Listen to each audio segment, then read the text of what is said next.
Puerto Rico y el mundo. Soy Carmen Enid Acevedo y estamos en Bonita Radio. A las 5 de la tarde tenemos un programa como siempre todos los miércoles, comunicación estratégica, estrategia de comunicación. Y hay suficiente para hablar hoy con Brenda Reyes Tomasini, porque Puerto Rico está en ese momento en que todo es proyección. ¿Cuál es la proyección? La proyección del gobierno del Ejecutivo, Pedro Pierluisi. No solamente pandemia, lo que está pasando con la violencia machista y toda la intervención entre ramas, legislativo y ejecutivo. También lo que está ocurriendo con los propios medios de comunicación y las maneras de informar alrededor de todos los eventos de la violencia machista, pero sobre todo las discusiones que hay a nivel mediático en todo lo que tiene que ver con el tema de la posibilidad de que se investigue o realmente se esté investigando lo que está pasando en la rama judicial con los casos de violencia doméstica, alrededor de lo que pasó en el caso de Andrea Ruiz Costas. Vamos a hablar sobre eso, pero antes, como siempre, voy a tratar de establecer también otro tema importante. Alrededor de la violencia machista reaparece públicamente o intentó reaparecer públicamente la gobernadora, la ex gobernadora y gobernadora sucesoral Wanda Vázquez Garcet. Como siempre, compartan, vayan a bonitasradio.net, allí pueden donar a través de PayPal y tarjetas de crédito. También pueden hacerlo en la Fundación Periodismo Siglo XXI en su ATH móvil. Recibimos cheques o giros postales a esta dirección que tienen en pantalla, PMB 284, PO Box 19400, San Juan, Puerto Rico, 00919-4000. Y Brenda va a estar con nosotros hoy por teléfono, porque la verdad es que hoy ha sido el día de los hubs de la tecnología. Pero estamos aquí. Saludos, compañera. Bienvenida, como siempre, a Bonita Radio. Saludos a todos. Brenda, yo decía en la intro de este programa que nosotros vamos a tener que hilar fino hoy porque hay casi todos los asuntos que vamos a tocar tienen que ver con cómo se ha dado en el país toda la oferta mediática alrededor del terrible tema de la violencia machista. Pero eso pasa a través también del asunto de la rama judicial y todo lo que ha ocurrido en el caso de Andrea Ruiz Costas, cuando la juez Ingrid Alvarado Rodríguez no encuentra los elementos del delito en aquella narración que por lo menos duró de 9 a 10 minutos, cuando el 27 de marzo esta joven acudió al tribunal a relatar lo que era acoso.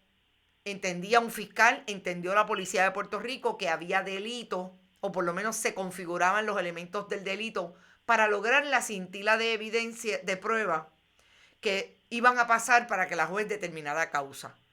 Todo esto se da también en una intervención pública de la gobernadora Wanda Vázquez Garcet alrededor de un supuesto taller hablando sobre la manera en que las mujeres deberían defenderse de la violencia machista. Y todo esto se da con un auspiciador que nada más y nada menos es un vendedor de armas de fuego. Yo te voy a dejar que tú empieces por donde tú quieras, porque tenemos mucha tela, sin hablar del posicionamiento que ha tenido o no ha tenido el gobierno de Puerto Rico con relación al tema. Pues mira, vamos a empezar con que durante muchos años se invisibilizó lo que es la violencia machista y se le llamaba muy mal crimen pasional. Creo que todos recordamos esa época donde, ¿verdad? Se le llamaba el crimen pasional cuando involucraba una pareja y un incidente de violencia de cualquiera de ambas partes. Ahora bien, los medios de comunicación tienen un rol muy importante porque los medios de comunicación masiva desde su práctica diaria pueden generar cambios en el colectivo, ¿verdad? En el imaginario colectivo, y pueden crear una transformación social para que entonces se erradiquen cierto tipo de conductas, en este caso pues la violencia machista. Ya para el año 2016, 2018, con el advenimiento de las redes sociales, llegaron campañas como el famoso hashtag de #MeToo, y tú sabes que en Europa había uno que se llamaba Cuéntalo. Sí. Y pues los medios de comunicación, ¿verdad?, han jugado un rol fundamental en donde estas cosas se trataban tradicionalmente en unos espacios feministas. Y entonces se movió más mainstream a los medios digitales, y entonces se convirtió en una denuncia. Y ahí entra pues ese rol que tiene el medio de comunicación de tratar el tema con sensibilidad, sin prejuicio y sin estereotipos sexistas. Esto es muy, muy importante, porque parte de las denuncias que se hacen hacia una de las juezas en el caso de Andrea Ruiz es que hubo un asunto de un prejuicio y un estereotipo. No estoy diciendo que esto es cierto o no es cierto, simplemente estoy hablando de las denuncias que se hacen. Y entonces, pues, estos mensajes nosotros tenemos que llevarlos con mucha cautela para poder cumplir con esa función crítica que tiene el medio de comunicación. Yo entiendo que esa visión crítica lo que debe siempre buscar es un análisis que parte del reconocimiento, ¿verdad?, que tiene el mismo medio de su rol, pero también a la hora en que vamos a tratar de la noticia, tener unas fuentes fiables a la hora de comunicarlo, tener fuentes que sean corroborables, y tener el personal de todos los medios de comunicación comprometidos, pues porque sabemos que muchas veces también vemos el descrédito que sufren los mismos periodistas cuando están trabajando estas coberturas. Por ejemplo, en el caso de la otra chica que fue asesinada, Keishla, vimos yo diría que un espectáculo mediático. Vimos periodistas que cayeron en como si esto, que es una información muy sensible, fuese un espectáculo, esperando en casa de la familia, esperando el llanto, preguntándole cómo se sentían.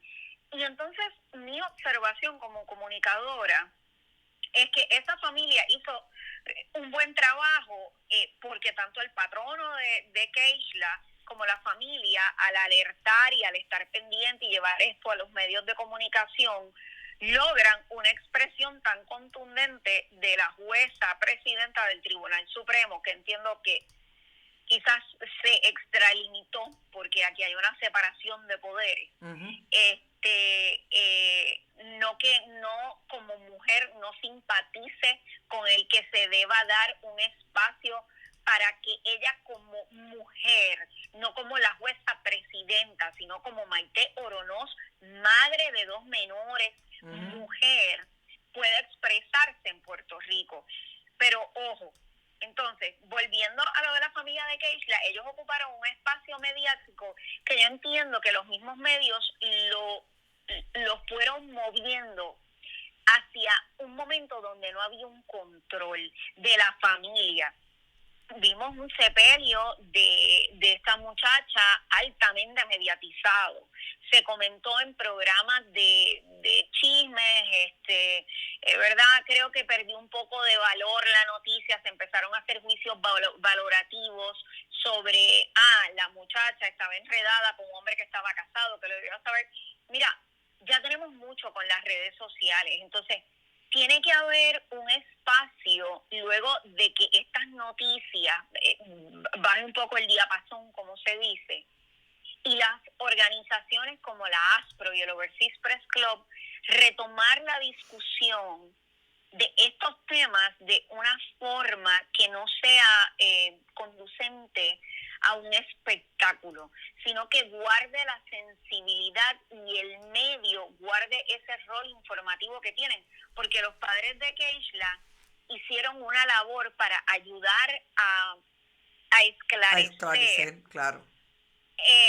quienes eran las potenciales victimarios, ¿no? ¿Quiénes le pudieron haber dado muerte a esta muchacha? ¿Cuáles fueron los pasos de ella? ¿Dónde está? O sea, ahí yo aplaudo el rol de la familia, pero después llega un momento en el cual la familia perdió el control y era un espectáculo mediático.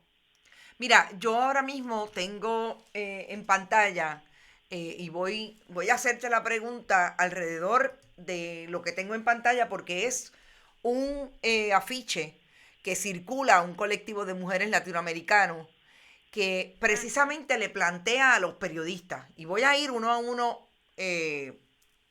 a los términos. Y esto es educación con perspectiva de género en el caso de los periodistas. No diga crimen pasional. No relate el paso a paso del feminicidio. Un poco lo que estás hablando del reality. Cuéntele a quienes lean la nota o a quienes estén proponiendo las audiencias visuales o auditivas, las rutas de atención en casos de violencia doméstica. No culpe o juzgue a las víctimas. No lastime, no justifique el crimen. Amplíe las fuentes de información. Yo quisiera ir contigo a un asunto particular que tiene que ver con el reality. Yo decía que tiene mucho que ver de la manera en que ahora los medios se ajustan a las nuevas tecnologías, etcétera. Pero me pareció bien puntual este grupo de sugerencias, de recomendaciones, porque fíjate que va a lo que tú has comentado directamente. Las organizaciones de mujeres tienen claro que lo que pasa con los medios de comunicación muchas veces es que revictimizan a las víctimas, que hablan incorrectamente de crímenes pasionales, como si la pasión matara, ¿verdad? El asesinato de la violencia, en el contexto de la violencia machista, tiene una particularidad que es el discrimen, que es la inequidad, que es el otro o la otra sentirse diferente a la persona y con poder de disponer de su vida, que es muy diferente a lo que la pasión supone. Y además, y te pregunto, ¿cómo tú crees que además de la educación, nosotros podríamos estar viendo unos medios un poco más sensibles, en el caso del que no lo fue, de la que no lo fuera, con relación a este tema? Y si te pareció que así como ocurrió en el caso de Keishla, hay esos visos en la discusión, sobre todo en las redes sociales, que se da alrededor del caso de Andrea y la intervención que tuvo la rama judicial, un poco para entrar entonces en la discusión de cómo está la estrategia de comunicación y la comunicación estratégica en ambas ramas con relación a ese asunto. Mira, yo creo que la forma en la que son divulgados los casos de feminicidio se transforman ya, o sea, es costumbre transformarlos en una especie de espectáculo. El caso de Keishla tenía un elemento muy importante y es que había una figura pública que había, ¿verdad?, llevado los colores de nuestra bandera porque era un deportista y este deportista estaba casado. Y entonces pues ahí se conjuran unos elementos de prensa rosada, le llamo yo, ¿no? De prensa, de tal vez de asuntos del corazón que a la gente esa pequeña, esa menudez, discutirlo, le llena, le apasiona.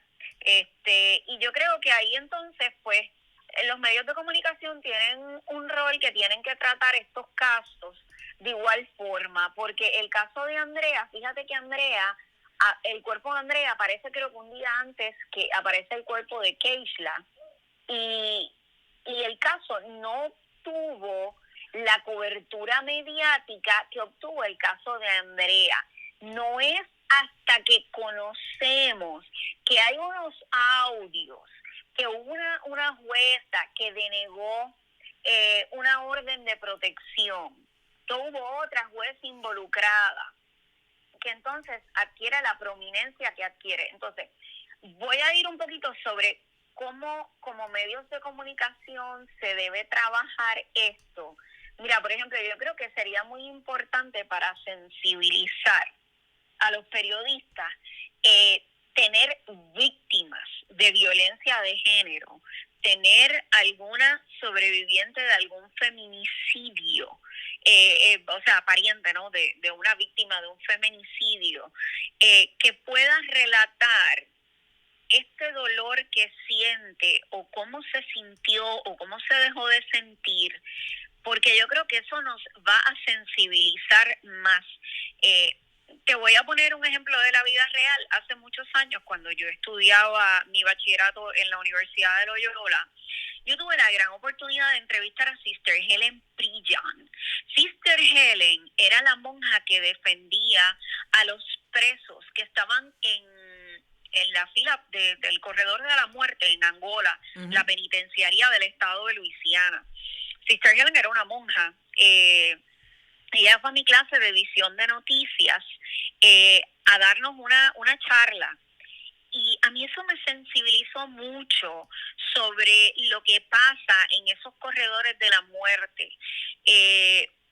No porque vaya a cambiar mi postura para bien o para mal de lo que ya yo creía en ese momento. Simple y llanamente que me sensibilizó como estudiante de comunicaciones.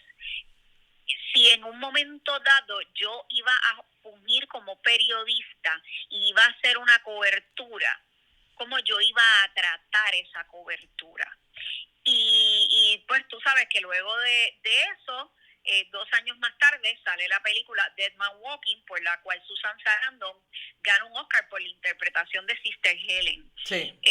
La lección de Sister Helen vive todavía en mí y es lo que yo pienso que en gran medida tiene que pasar en Puerto Rico con la cobertura. No es que vayan comunicadores y teóricos a hablar del tema, es que vayan personas que hayan tenido familiares fallecidos por violencia de género y alguna mujer les pueda hablar de la cruda realidad. Yo trabajo con otra colega y otra amiga, tenemos una red de mujeres solidarias, me da la tarea de escuchar estas historias, ¿verdad? Las ayudamos de otra forma y me daba la tarea de escuchar estas historias y cuando vi el caso de Andrea dije, wow, fulana, sutana y mengana tuvieron una suerte increíble en salir de ese ciclo, porque, o sea, y leí la historia de Andrea y me pude empatizar como comunicadora con lo que estaba viviendo una de las personas que ayudamos, porque la frustración era la misma, la frustración que mostraba Andrea, y uno que ha vivido el proceso lo sabe cuán frustrante es ir a un tribunal. Así que, nada, mi comentario hacia las organizaciones y los gremios periodísticos es que deben buscar educarse de una forma diferente. Nos tenemos que sensibilizar de una forma diferente, donde nosotros podamos ser el vehículo de cambio. Esto no se resuelve con un editorial, esto se resuelve con una cobertura donde llevemos información, donde llevemos hechos y donde nos sensibilicemos y le quitemos ese tinte rosado, ese tinte de morbo, ese tinte sensacionalista. No lo tiene. Fíjate que es interesante porque, y yo voy aquí a discrepar de ti con la utilización del color rosado porque volvemos. Es lo que a nivel del mercadeo se ha estipulado que es el color de las mujeres, cuando es particularmente, a mi juicio, una determinación sexista. Y ya por eso me parece también que había mucha crítica alrededor de la alerta rosa. Eso es precisamente, y yo creo que todos podemos estar dentro de esa... de esos signos, porque estamos criados en una cultura en que nos ha dicho que eso, de esa manera se deben asignar los roles sexuales, de género, etc. Pero cuando tú hablas de el asunto medios de comunicación y el trato diferente en el caso de Andrea versus el caso Keishla. No es menos cierto que Keishla fue hasta el día de hoy asesinada, y digo hasta el día de hoy porque mañana igual pasa lo contrario, por una persona que es una figura pública, que, que cuando se asumió la realidad del caso de Andrea, definitivamente trajo ese elemento que es posible, se utilizó por los medios de comunicación y de las personas que producimos noticias, ¿no? De que traemos contenido y producimos contenidos noticiosos. La notoriedad de un asunto importante, que en el caso de Keishla era una figura pública, pero en el caso de Andrea era la intervención de una jueza. Por lo menos 32 días antes que esa joven fuera asesinada. En el caso de lo que está ocurriendo, que trasciende hasta el día de hoy, porque el día de hoy nos damos cuenta que además de este caso, la jueza Ingrid Alvarado Rodríguez tuvo un caso un día después y tampoco encontró causa. La discusión se ha dado entre diferentes grupos de interés alrededor de la judicatura. En principio, como tú bien dices, la juez Maite Oronoz. Los abogados criminalistas o las abogadas criminalistas. Y ayer, tan recientemente como el martes, los fiscales salieron hablando sobre el asunto. ¿No te parece que hay un elemento que habla de la política partidista, porque la judicatura está nominada en efecto por el Poder Ejecutivo, que puede haber sido azul o puede haber sido rojo en otros momentos? Y en este momento tiene una jueza presidenta que la resiente la mayoría ideológica de ese tribunal. ¿No te parece que eso está ahí para nosotros ver cómo estratégicamente los fiscales ejecutivos salen por un lado, los jueces salen por otro lado a nivel de la Asociación de la Judicatura y la propia jueza del Tribunal Supremo sale por otro lado? Sí, bueno, claro, yo creo que nosotros vimos que quién es el poder hegemónico en Puerto Rico. El poder hegemónico es pues el machismo, porque sigue imperando, claro. ¿Verdad? Tenemos, como tú bien dices, una jueza presidenta muy disidente, es de las pocas voces disidentes, es mujer. Así que yo creo que una de las cosas que estamos viendo pues es que nuestras estructuras de poder están muy afianzadas, el machismo está muy afianzado en las estructuras de poder en Puerto Rico, y lograr ese cambio realmente va a requerir la denuncia constante y sonante de mujeres que tengan el temple de Maite Oronoz. Como te digo, creo que hay una separación de la judicatura y del poder ejecutivo, y que ella, como Maite Oronoz, ciudadana, tiene derecho a expresar todo lo que sienta. Creo que quizás un poco se le fue la mano, porque también aquí hay unas investigaciones que están corriendo, y que pues uno no quisiera afectarla. Yo no creo que ha habido una estrategia de comunicación pensada de parte del Tribunal Supremo, ni siquiera del Ejecutivo. No hay una estrategia de comunicación para atajar la violencia de género. El gobernador ha llamado a un comité PARE, creo que es que se llama, pero realmente el trabajo del gobierno ha sido muy deficiente en términos de comunicar qué es lo que estamos viviendo. Después de el fin de semana donde tuvimos a Andrea y a Keishla muertas, yo creo que aquí teníamos que haber iniciado una campaña educativa en nuestro país. Hay que correr a educar. Tenemos que incluir en el currículo escolar la educación en perspectiva de género. Tenemos que hacer unos cambios grandes. Claro, estamos terminando el semestre escolar, hay otras preocupaciones, la pandemia, pero fíjate que la pandemia ha agudizado también el fenómeno de la violencia de género.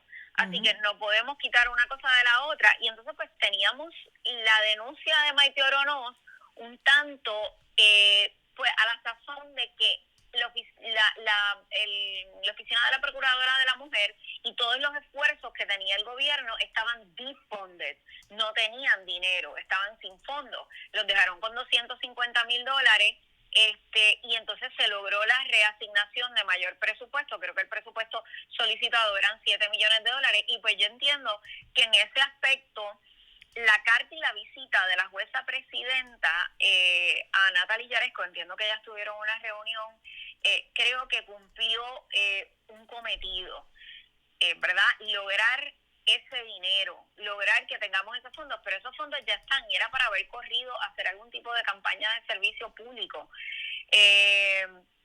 Veo una procuradora de las mujeres muy laxa, demasiado laxa, está más preocupada con el show mediático. Ella está silente todo el tiempo y de repente, ¡pum! O sea, yo creo que es hora de enrollarse las mangas, como siempre digo, y demostrar que donde está la palabra está la acción, y eso es tener una estrategia debajo de la manga. No podemos olvidar que en Puerto Rico la gran mayoría de la población son mujeres, y somos mujeres jefas de familia. Uh-huh. Somos mujeres que criamos. Puerto Rico tiene un alto número de mujeres criando, así que yo creo que hay que poner las campañas a correr, hay que educar. Y entonces, en términos de las declaraciones de la Asociación de Fiscales, fíjate que fueron muy puntuales. A mí me encantó mucho lo que ellos enviaron a los medios de comunicación. Creo que fueron muy puntuales. Pusieron el dedo en la llaga, Carmen Enit. Uh-huh. Yo creo que ellos pusieron el dedito en la llaga. Esto fue lo que falló. Y sobre toda la especulación de la jueza nombrada por Alejandro García Padilla, cuñada del presidente del Senado, he visto al presidente del Senado muy callado, demasiado silente. Y entonces, si tenemos a un gobernador silente y tenemos un presidente del Senado silente y tenemos un presidente de la Cámara silente, pues entonces damos espacio de una forma u otra a que una voz como la de Maite Oronoz se levante y sea la que haga la denuncia. Independientemente de lo que te indico, que creo que ella, pues, esa parte hay que respetarla, la división que hay. Pero a mi juicio, yo como comunicadora aplaudo un poco el que por lo menos alguien se levantó con una voz. No creo que fue la estrategia correcta, pero alguien se levantó con una voz e hizo un poco, ¿cómo se dice? Como que menió el palo. Bueno, realmente asumió posiciones, porque uno de los grandes problemas en todo esto es que aquí parecería que la culpa es huérfana. Aquí nadie fue responsable. Bueno, claro, pero fue más que eso, fue más que asumir, fue agitar el palo. Uh-huh. Fue como decirle, oigan, señores jueces, ustedes todos, ¿verdad? Estructuras tradicionalmente machistas, ¿qué es lo que está pasando? No tenemos dinero para combatir esto. Y pues claro, yo creo que ahora mismo Puerto Rico tiene mucho en el plato con la cuestión de la pandemia. Venimos arrastrando una serie de problemas, y entonces tenemos este asunto de la violencia de género que está cada día pues tomando una prominencia. Y entonces, ¿qué pasa? Llega la ex gobernadora sucesoral Wanda Vázquez a ofrecer una charla magistral sobre órdenes de protección, auspiciada nada más y nada menos que por una entidad que promueve el uso de armas de fuego. A mí me pareció el colmo del ridículo, burdo.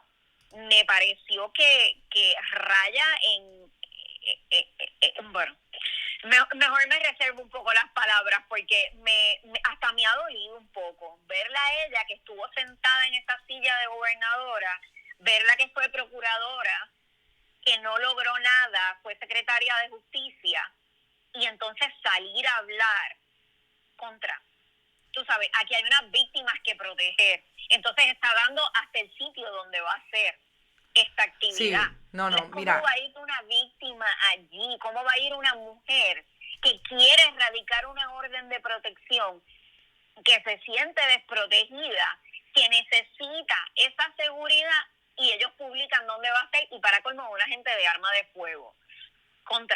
Está fuerte de digerir. No sé con qué se come esto. Yo voy a empezar diciendo que Codepola es esa organización de armas de fuego, que vende armas de fuego incluso, que la gobernadora Wanda Vázquez Garcet participó con ellos cuando firmó la famosa nueva ley de armas de fuego.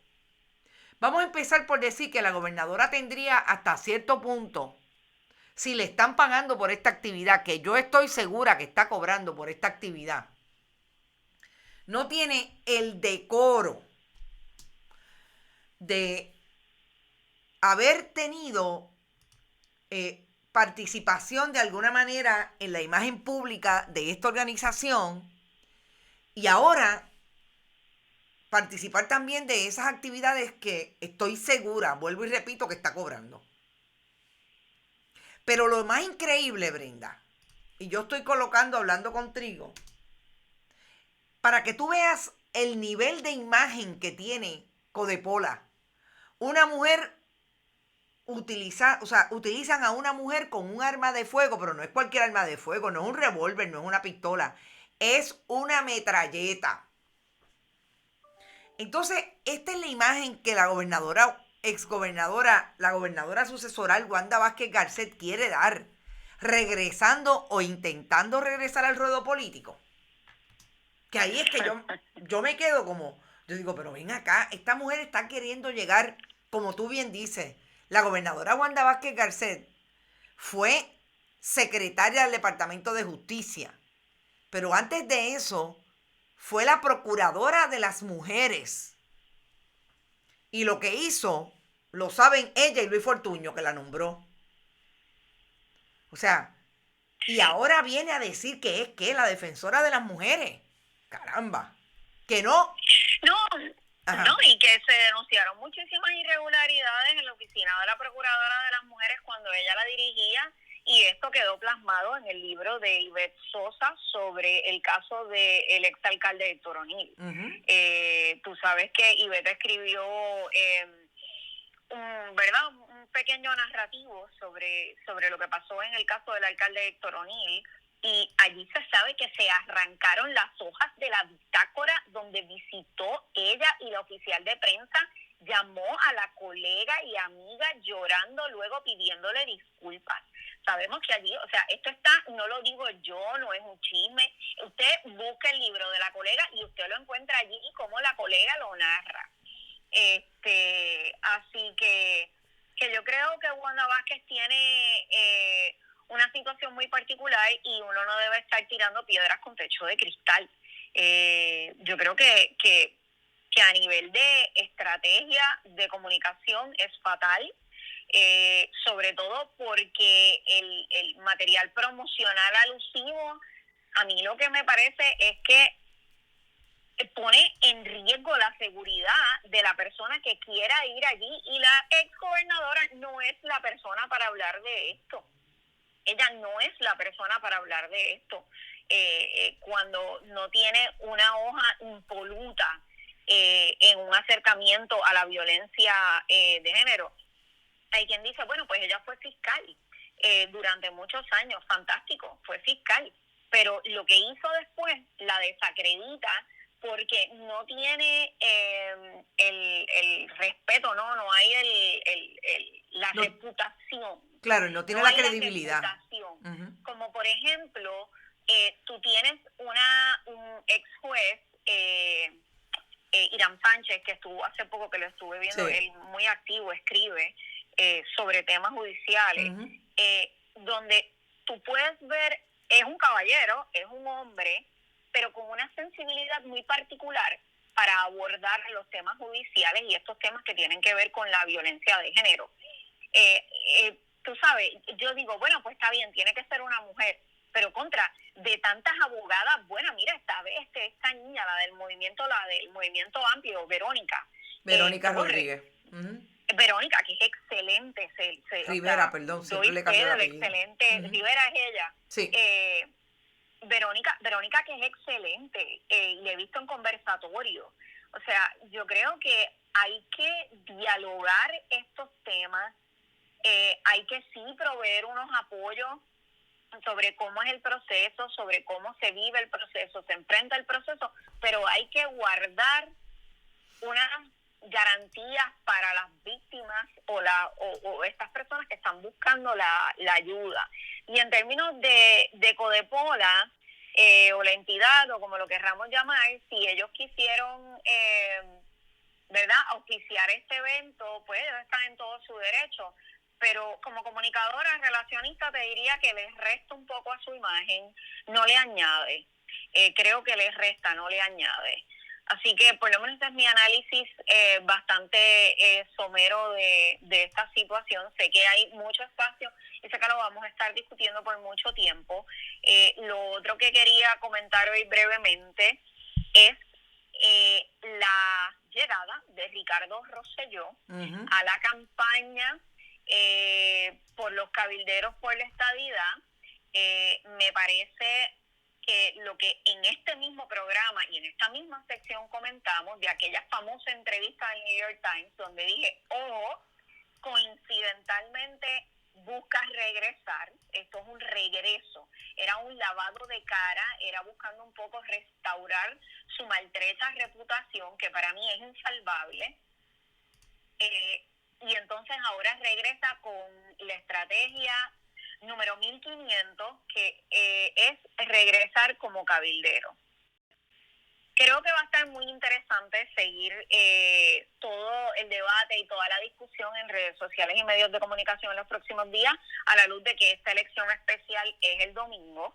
Y vimos, por ejemplo, cómo ya su otro amigo del chat le dio espacio en su programa en otra emisora, en las ondas radiales. Sí. Así que esto va a ser bien interesante, hay que observarlo, hay que seguirlo, pero hay que echarle el ojo, porque me parece que Rosselló quiere regresar, Ricardo Rosselló quiere regresar, es la estadidad por la cocina, como siempre he dicho, es la estrategia de la estadidad por la cocina, por la puerta de atrás.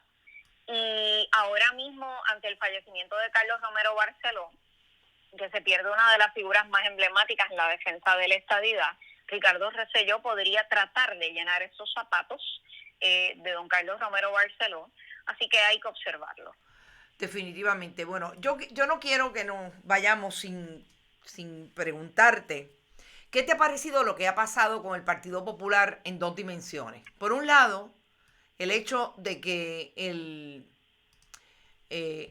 dos de las organizaciones más importantes de la base del Partido Popular, las mujeres y los jóvenes, le salieron al paso a José Luis Dalmau y al liderato que votó en contra del proyecto 184, terapias de conversión, y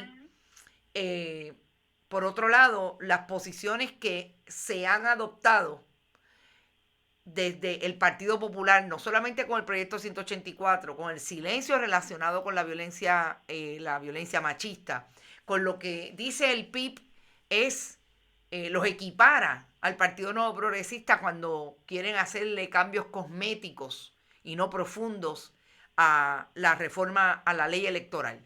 Y que tiene ahora mismo, desde el punto de vista de comunicación, un afiche del Partido Independentista Patria Nueva, unas balanzas de la justicia, PNP y PPD son iguales. Código electoral, reforma laboral y terapias de conversión. Quería tu opinión con relación a lo que está pasando en el Partido Popular y si son igualitos, por lo menos desde el punto de vista mediático. Pues mira, vamos a empezar porque el Partido Independentista puertorriqueño, bajo el liderato de Juan Dalmau, cerró el ciclo electoral y automáticamente volvió al ruedo, asumiendo postura. El licenciado Dalmau se ha mantenido muy activo a nivel mediático.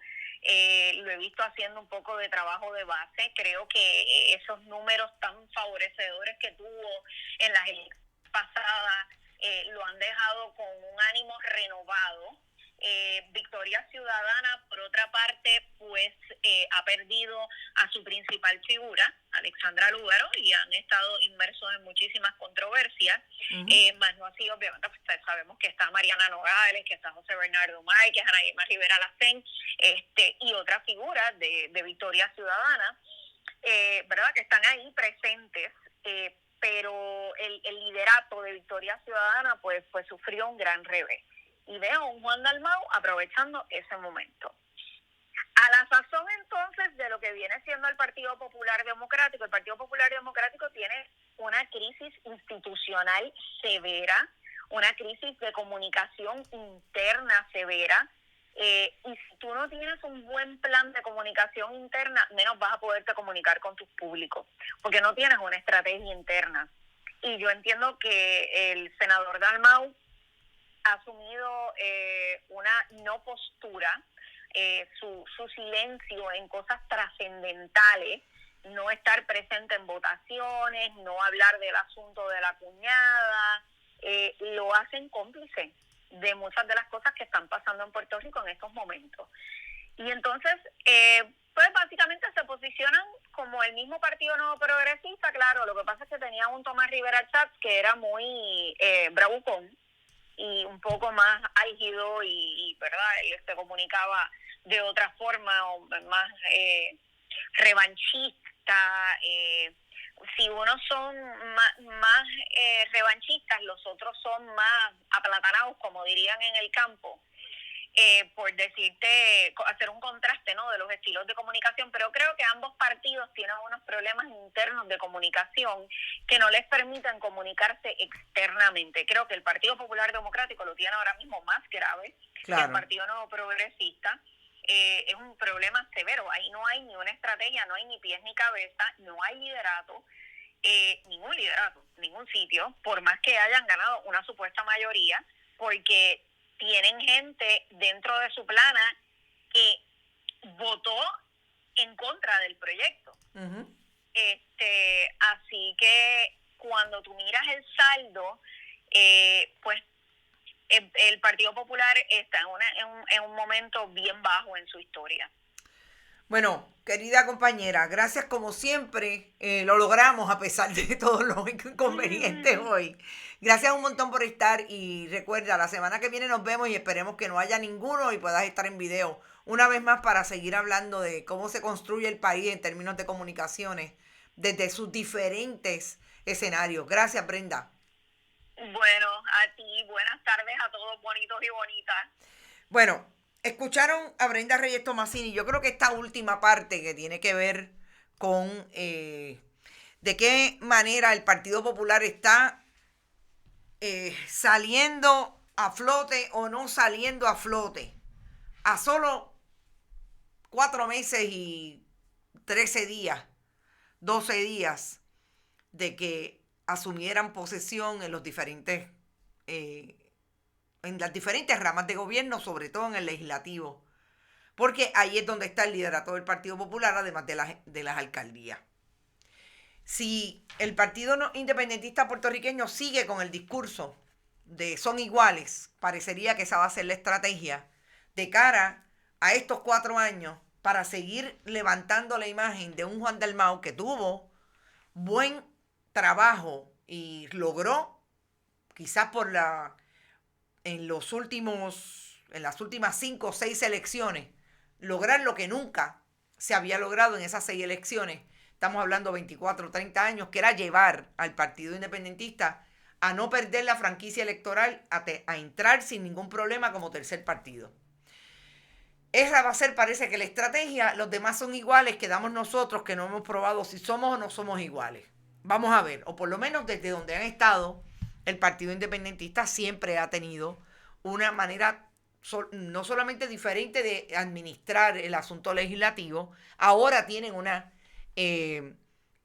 legisladora como María de Lourdes Santiago presidiendo una comisión. Vamos a ver qué pasa, pero me parece que estos son los indicios de seguir tratando el PIB de erosionar la capacidad que han tenido aquellos dos de cada vez parecerse más. Vamos a ver si eso es lo que ocurre. Pero ya a esta hora nos tenemos que ir. Recuerden que estamos en Bonita Radio y en bonitasradio.net usted puede donar a través de PayPal y tarjetas de crédito, que también pueden hacerlo a través de la ATH móvil de la Fundación Periodismo 21. Fundación Periodismo Siglo XXI recibe cheques o giros postales a PMB 284, PO Box 19400, San Juan, Puerto Rico, 00919-4000.